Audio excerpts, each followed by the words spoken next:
시간이 많이 갔습니다만은 제가 말씀을 간단하게 전하도록 이렇게 하겠습니다.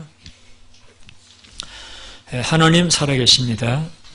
그래서 우리가 하나님 믿다 보면은 여러 가지 경우에 살아계신 하나님을 체험을 하게 되죠. 기도가 응답된다든지 혹은 기적을 경험한다든지 체험을 하게 되다 보니까 우리 마음속에는 이 믿음이라고 하는 것이 하나님을 체험하고 믿으면 더 좋겠구나 하는 생각을 가지게 됩니다. 그런데 오늘 예수님께 도마에게 하신 말씀을 보면은 그렇지 않다고 말씀을 하세요. 너는 나를 보고, 즉 나를 체험하고서 나를 믿느냐. 그러나 나를 보지 못하고, 즉 하나님의 살아계신 체험하지 못한 가운데서도 하나님을 만난 사람들의 그 말씀 혹은 그들의 받은 말씀을 기록한 성경을 믿고 믿는 사람이 더 복이 있다라고 말씀을 하셨습니다. 그래서 표현 그대로 빌리면은 너는 나를 본 거로 믿느냐, 보지 못하고 믿는 자가 복이 있다, 더 좋다, 더 행복하다 하는 말씀이죠. 그래서 지난주에 여러분들에게 왜 예수님께서 우리는 체험하고 믿으면 더 잘 믿을 것 같은데 왜 예수님은 오히려 하나님을 체험한 사람들의 그 말씀 혹은 성경 말씀을 믿고 믿는 신앙이 더 좋다고 말씀하셨는지를 제가 설명을 드렸죠. 오늘은 또 다른 각도에서 좀 말씀을 드리도록 하겠습니다. 왜 예수님께서 보지 못하고 믿는 자가 더 복되다고 말씀을 하셨느냐 하는 부분입니다. 여러분, 우리가 체험을 하고 이제 하나님 믿어야 되겠다 그렇게 생각을 하다 보면은 굉장히 더딘 것 같아요. 왜? 체험을 하지 못할 수도 있기 때문이지 않습니까? 그 체험을 해도 굉장히 그 하나님은 광대하신 분이신데 우리가 체험하는 부분이 굉장히 그 작은 부분에 불과할 수 있기 때문에 내가 한 체험에다가 내 신앙의 근거를 세운다라고 하는 것은 복된 신앙의 과정이 아니라는 것입니다. 그럼 어떻게 해야 되느냐? 하나님 말씀, 그 약속을 내 믿음의 근거로 삼아야 한다는 거 제가 말씀을 드렸습니다.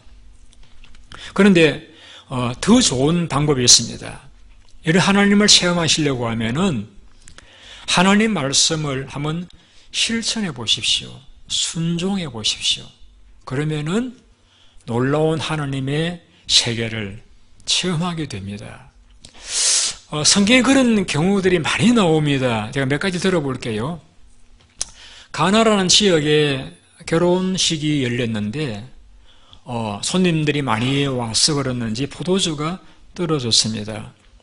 그걸 알게 된 예수님의 어머니 마리아가 예수님에게 포도주가 떨어졌다라고 부탁을 드렸고 또 그 마리아가 하인들에게 예수님이 무슨 말씀하시든지 그대로 해라고 지시를 하게 되죠. 예수님께서 그 하인들에게 돌 항아리에다 물을 채우라 그렇게 하죠. 물을 채웠습니다. 이번에는 그 물을 떠다가 연회장에게 갖다 주라고 합니다. 그런데 그 돌 항아리에 담았던 그 맹물이 떠서 연회장에게 갖다 주는 동안에 맛있는 포도주로 변하게 됩니다. 자, 여러분, 이 종들이 경험한 기적은 하나밖에 없습니다. 주님께서 이르신 말씀을 따라 순종해서 행한 것밖에 없습니다. 그랬을 적에 물로 된 포도주를 맛보는 기적을 체험하게 되어졌습니다. 놀라운 일이죠. 또 보면은 나병 환자 10명이 예수님이 지나가시는 것을 보고서 멀리 서서 이렇게 기도를 합니다. 예수여, 우리를 불쌍히 여겨주십시오. 예수님께서 그 나병 환자들을 보시고서 너희 몸을 제사장에게 가서 보여주오라고 합니다. 여러분, 나병 환자가 제사장에게 갈 경우는 한 가지 경우밖에 없습니다. 몸이 나았을 적에 확정을 얻기 위해서 제사장에게 가서 몸을 보이고 확정을 얻고 집으로 돌아가게 되는 것이죠. 그런데 예수님께서 너희 몸을 제사장에게 가서 보이라고 말씀하시는 그 순간에는 몸이 낫지를 않았어요. 그런데 이 10명의 나병 환자가 예수님 말씀대로 제사장에게로 갔습니다. 그런데 가는 중간에 이 나병이 나아버렸어요. 여기에서도 확인되는 것이 무엇입니까? 하나님의 세계는, 하나님의 기적과 놀라운 그의 손길들은 하나님 말씀을 내가 믿고 순종할 적에 경험되어진다는 사실입니다. 또 한 가지 예를 들어볼게요. 왕의 신하가 있는데 그 아들이 죽을 병에 걸려 죽어가고 있습니다. 그래서 그 왕의 신하가 예수님에게 와서 제 아들을 살려달라고 요청을 합니다. 그러자 그 요청을 듣는 예수님께서 그 왕의 신하에게 집으로 돌아가라. 너 아들이 나았다라고 말씀을 합니다. 그런데 그 말을 듣고서 이 왕의 신하가 예수님이 나았다고 말씀하시니까 나은 줄로 믿고 집으로 돌아갑니다. 그런데 갔다가 중간에 누구를 만나는가 하면은 집에서 온 하인을 만납니다. 하인이 주인님, 아들이 나았습니다. 언제 나았냐? 몇 시에 나왔습니다. 보니까 예수님이 너 아들이 나았다고 말씀하실 바로 그때였어요. 여기에서도 확인할 수 있는 부분이 무엇이냐면은 하나님의 놀라운 기적과 세계는 하나님 말씀을 믿고 내가 순종하여 실천할 때에 경험되어졌다라는 사실입니다. 구약으로 가보겠습니다. 나아만이라는 사람은 장군이지만은 나병 환자였습니다. 그가 소식에 의하면 엘리사에 가면은 낫는다라고 해서 엘리사를 찾아왔습니다. 엘리사가 내다보지도 않고 그 나아만 장군에게 요단강에 가서 7번 몸을 담그라고 합니다. 처음에 화를 냈습니다마는 그 하인들이 주인이여 더 큰 일을 하라고 한들 못하겠습니까? 그런데 아니 강에 가서 7번 몸을 담그라고 하는데 그렇게 화를 내십니까? 듣고 보니까 맞아요. 그래서 그가 가서 겸손히 요단강에 7번 몸을 담그었을 적에 그 나병이 깨끗하게 낫고 성경이 이렇게 표현하고 있습니다. 그의 살이 어린아이의 살같이 회복되어 깨끗하게 되었더라. 자, 여기에서도 이런 경험되는 게 무엇입니까? 하나님의 기적, 하나님의 세계는 하나님 말씀을 듣고 순종할 적에 경험되어지더라는 것입니다. 한 가지 더 예를 들을게요. 엘리야가 사렙다 지역으로 갔습니다. 그 과부를 만났는데 너무 가난해서 먹을 것이 없어가지고 한 움큼의 밀가루를 가지고 떡을 만들어서 먹고 죽으려고 하는 것을 보고서 엘리야가 이렇게 말합니다. 그것을 가지고 먼저 나를 위해서 떡을 만들어 달라. 그리하면은 하나님 말씀이 이 지면에 비가 내리는 날까지 너희의 집에 부엌의 밀가루 통에서 밀가루가 떨어지지 아니하고 기름병에서 기름이 떨어지지 아니하리라 하시느니라. 그 말을 듣고서 사렙다 과부가 떡을 만들어서 먼저 주의 종에게 주었을 적에 성경은 이렇게 말하고 있습니다. 여호와께서 엘리야를 통해 하신 말씀과 같이 통의 가루가 떨어지지 아니하고 병의 기름이 없어지지 아니하였더라.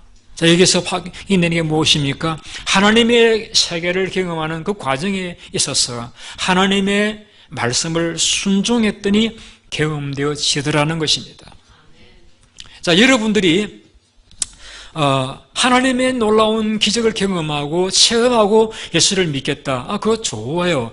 그런 분들로 성경에 나와요. 그런데 예수님이 말씀하신 바람직한 믿음의 프로세스는 그러한 순서가 아니라 순서를 바꾸어서 하나님 말씀을 내가 믿고 순종할 때에 하나님의 놀라운 세계가 경험되어진다라는 것입니다. 그런 식으로 하나님을 믿고 살아가는 삶이 바로 행복한 신앙생활, 복된 신앙생활이다라는 것을 주님이 말씀을 하신 것입니다. 우리는 지난주에 말씀드렸던 대로 예수님 부활을 볼래야 볼 수 없는 자들입니다. 왜? 이미 2000년 전에 주님께서 오셨고 부활하셨기 때문에 우리는 볼 수가 없었고 지금 볼 수도 없습니다. 그러나 우리가 주님을 믿습니다. 주님을 모시고 살아갑니다. 그래서 우리의 삶에서 부인할래 부인할 수 없는 사랑의 주님의 손길을 우리는 경험하면서 살고 있지 않습니까? 지금도 여러분들께서 하나님의 놀라운 세계를 경험하기 원하신다라고 하면은 하나님께서 여러분 각자에게 말씀하신 말씀을 순종해 보십시오. 하나님의 놀라운 세계를 반드시 경험하게 되실 것입니다. 제가 어디에 근거를 두고 말씀드리는가 하면 히브리 11장에서 그 말씀을 하시고 있습니다. 11, 6절 말씀인데요. 하나님께 나아가는 자는 그가 계신 것과 자기를 찾는 자들에게 상 주시는 분이심을 믿어야 할지니라라고 했습니다. 즉 하나님은 살아계신다. 하나님은 자기를 찾는 자에게 좋은 것, 상을 주신다고 믿으면은 하나님의 세계를 경험할 수가 있다라는 것이죠. 그러면서 히브리 기자는 세 사람을 예를 들고 있습니다. 첫째는 노아입니다. 노아에게 120년 후에 홍수가 올 것을 말씀하시면서 방주를 예비하라고 합니다. 120년 후에 올 홍수를 위해서 방주를 예비하는 일은 보통 사람 하기 힘든 일이지만은 노아는 하나님의 신실하심을 믿고 방주를 준비했습니다. 홍수가 왔고 그의 가족은 구원을 받았습니다. 하나님이 아브라함에게 내 고향 친척집을 떠나라고 하면서 그리하면은 내가 너를 복의 근원으로 삼고 너를 통해서 만민이 복을 얻을 것이라고 내 자손이 하늘의 별과 같이 많게 될 것이라고 약속을 하셨습니다. 그래서 아브라함은 고향집을 떠나고 순종했던 결과 그의 아들을 주셨고 그의 자손이 하늘의 별과 같이 많은 복을 누리게 되었습니다. 사라도 마찬가지입니다. 그는 아이를 낳을 수 없는 아이였습니다만은 하나님 말씀을 믿었을 적에 잉태의 힘을 얻어서 그가 아이를 생산하는 어머니가 될 수가 있었습니다. 자, 여러분 여기에서 그대로 제가 말씀드립니다만은 하나님의 세계를 경험하시기 원하시면은 먼저 여러분 하나님의 말씀을 순종 실천해 보시라는 것입니다. 여러분 제가 사람을 예를 들어 볼게요. 여러분 주변에 좋은 분들도 계시고 또 그렇지 못한 분들도 있을 수 있을 터인데 사람은 상대방이 나를 좋아하는 싫어하는지 다 알아요. 영적인 존재이기 때문에 다 느껴요. 그런데 여러분 마음속에 어떤 사람을 싫어하면은요 그 사람이 내 곁에 가까이 오지를 않아요. 아이들도 마찬가지고 강아지도 마찬가지입니다. 싫어하면은 가까이 오지 않아요.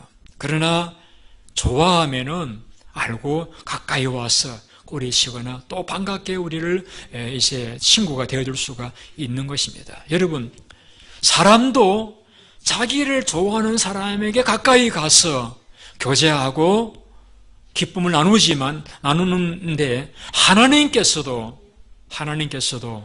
자기를 환영하고 기뻐하고 받아들이는 사람에게 하나님께서 오셔서 자신을 나타내신다는 겁니다. 그래서 나를 사랑하는 자가 나의 사랑을 입으리라고 말씀을 하셨습니다. 여러분이 하나님의 세계를 더 많이 경험하기 원하신다라고 하면은 여러분 하나님을 여러분의 삶에 받아들이세요. 그리고 그분의 말씀을 여러분이 순종하시면은 앞서 많은 예를 들어 말씀드렸던 것과 같이 여러분들의 삶에서 부인할래야 부인할 수 없는 놀라운 하나님의 기적과 세계를 경험하는 복된 믿음의 삶을 살아가게 되실 것입니다. 여러분 가운데 이런 분이 계실 수 있을 것입니다. 목사님, 저는 참 하나님 믿으려고 해도 잘 안 믿었습니다. 의심이 일어나요. 여러분, 의심도 종류가 두 가지가 있습니다. A, 하나님을 거부하는 그러한 불신앙의 의심이 있습니다. 이런 분은 평생 하나님 경험하기 어렵습니다. 그러나 하나님을 믿기는 믿는데 확신이 오지 않는 그런 신앙의 의심이 있습니다. 그런 경우에는 하나님 반드시 도와주십니다. 그런 경우가 한 예가 본문에 나오는 도마의 경우입니다. 도마는 예수님과 함께 자라지 않습니까?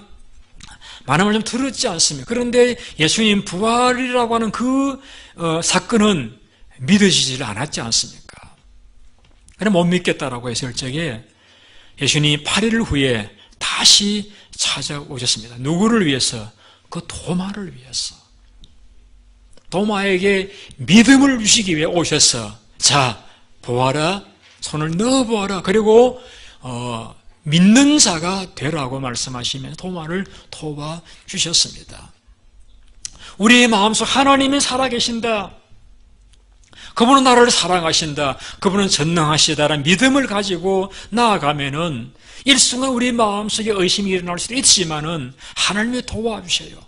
그래서 하나님의 은혜 가운데서 사건과 또 일들을 통해서 우리 마음속에 부인할래야 부인할 수 없는 살아계신 하나님의 손길을 체험하는 그러한 자들이 될 수가 있다는 사실입니다. 제가 이 본문을 준비하면서 제가 반복된 그 요지는 무엇이냐면은 하나님의 세계를 내가 체험하고 믿겠다라는 것보다도 예수님이 권하는 바른 신앙의 과정은 하나님 말씀을 내가 믿고 순종할 때에 하나님의 세계를 경험할 수 있다는 것이었습니다. 그런데 예외적인 경우가 성경에 나옵니다. 어떤 경우이냐면은 하나님의 말씀은 없었지만은 내 마음속에 믿음이 들어올 적에는 그 믿음이 하나님의 의사와 상관이 없는 것이라 할지라도 믿음이 들어올 적에는 그 믿음대로 행동하면은 하나님의 세계를 체험할 수도 있다는 것입니다. 그 예가 누구냐면 헬루증 앓던 여인입니다. 이 마감 5장의 헬루증 앓던 여인은 12년 동안 헬루증이라고 하는 몸에 피가 계속 흘러나오는 그런 병이 있었습니다. 많은 의사를 만났고 많은 약을 먹고 치료받았습니다마는 그의 몸이 낫지를 않았습니다. 그런데 그 마음속에 어떤 생각이 들어왔는가 하면은 내가 예수님의 옷가에 손만 대기만 하면은 내가 구원을 받겠다, 병이 낫겠다라는 믿음이 들어왔어요. 그것은 예수님의 의사와 전혀 상관없는 부분이었습니다. 이 여인의 마음속에 예수 옷가에 손만 대면은 내 병이 낫겠다는 믿음이 들어왔습니다. 그래서 많은 무리가 예수님을 만지고 얼굴을 베려고 밀고 당기는 가운데 이 여인도 그 틈 사이에서 옷가에 손을 대었는데 그 순간에 예수님의 의지와 상관없이 치료의 능력이 흘러 들어와서 그녀의 병이 나았습니다. 주님께서 그걸 아시고 그 여자에 이렇게 말씀하시죠. 너의 믿음이 너를 구원하였느니라. 여기 저는 뭘 깨달았느냐 하면은, 예수님 말씀이 없었어도, 예수님 의지가 없었어도, 우리 마음 속에 내가 기도하면은 응답받겠다는 믿음이 들어온다라고 하면은, 기도하면은, 내가 이 일을 행하면은 기적이 일어날 수도 있겠다. 믿음이 들어올 때는 기적이 일어날 수도 있구나 하는 사실을 깨달았습니다. 이것을 어떻게 적용시켜 보았는가 하면은, 제 주변에도 여러분들이 많이 있습니다. 장로님들, 권사님들, 많은 교인들과 제가 접촉하고 교제합니다. 제 마음속에, 제가 주위에 있는 분들을 위해서 늘 기도를 드립니다. 기도 드리다 보니까 제 마음속에 사랑이 이렇게, 생겨나는 것을 경험합니다. 좋은 마음이 자꾸 일어나요. 그리고 좋은 생각이 일어나고 그러면서 이제 관계도 좋아지고 또 대할 적에 훨씬 더 부드러운 그러한 교제를 나누는 것을 경험을 하게 되어졌습니다. 아, 그렇구나. 하나님의 지시와 상관이 없었을지라도 내가 성경 말씀대로 교인들을 위해서 기도하고 축복해 주었더니 하나님께서 마음과 관계를 이렇게 바꾸어 주시구나 하는 것을 경험을 했습니다. 그러면서 제가 아직도 관계가 좀 이렇게 불편한 이들을 생각하면서 이 원리를 저는 적용시키기로 했습니다. 더 이상 그들의 행동이나 모습을 보지 않고 하나님의 은혜로 그들이 변화된 모습을 내 마음에 그리면서 그 일을 위해서 기도하고 믿고 기도하기로 했습니다. 왜? 그럴 때에 이 해를 앓던 여인이 경험했던 것과 같은 역사가 경험되어졌고 나타날 줄로 믿기 때문입니다.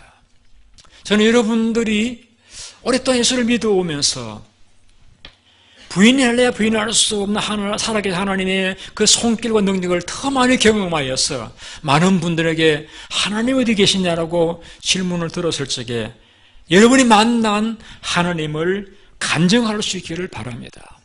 그런 자가 될 수 있기 위해서 여러분 저는 오늘 방법을 가르쳐 드렸습니다. 하나님 말씀을 한번 실천해 보십시오. 순종해 보십시오. 여러분 하나님 말씀이 들려지신 것 없다라고 하면은 믿음을 가지고 한번 실천해 보십시오. 그래서 여러분의 삶에 믿지 않는 자가 아니라 믿는 자가 되셔서 많은 분들에게 간증을 나눌 수 있는 그러한 분들 되시기를 예수님 이름으로 축원드립니다. 기도하겠습니다.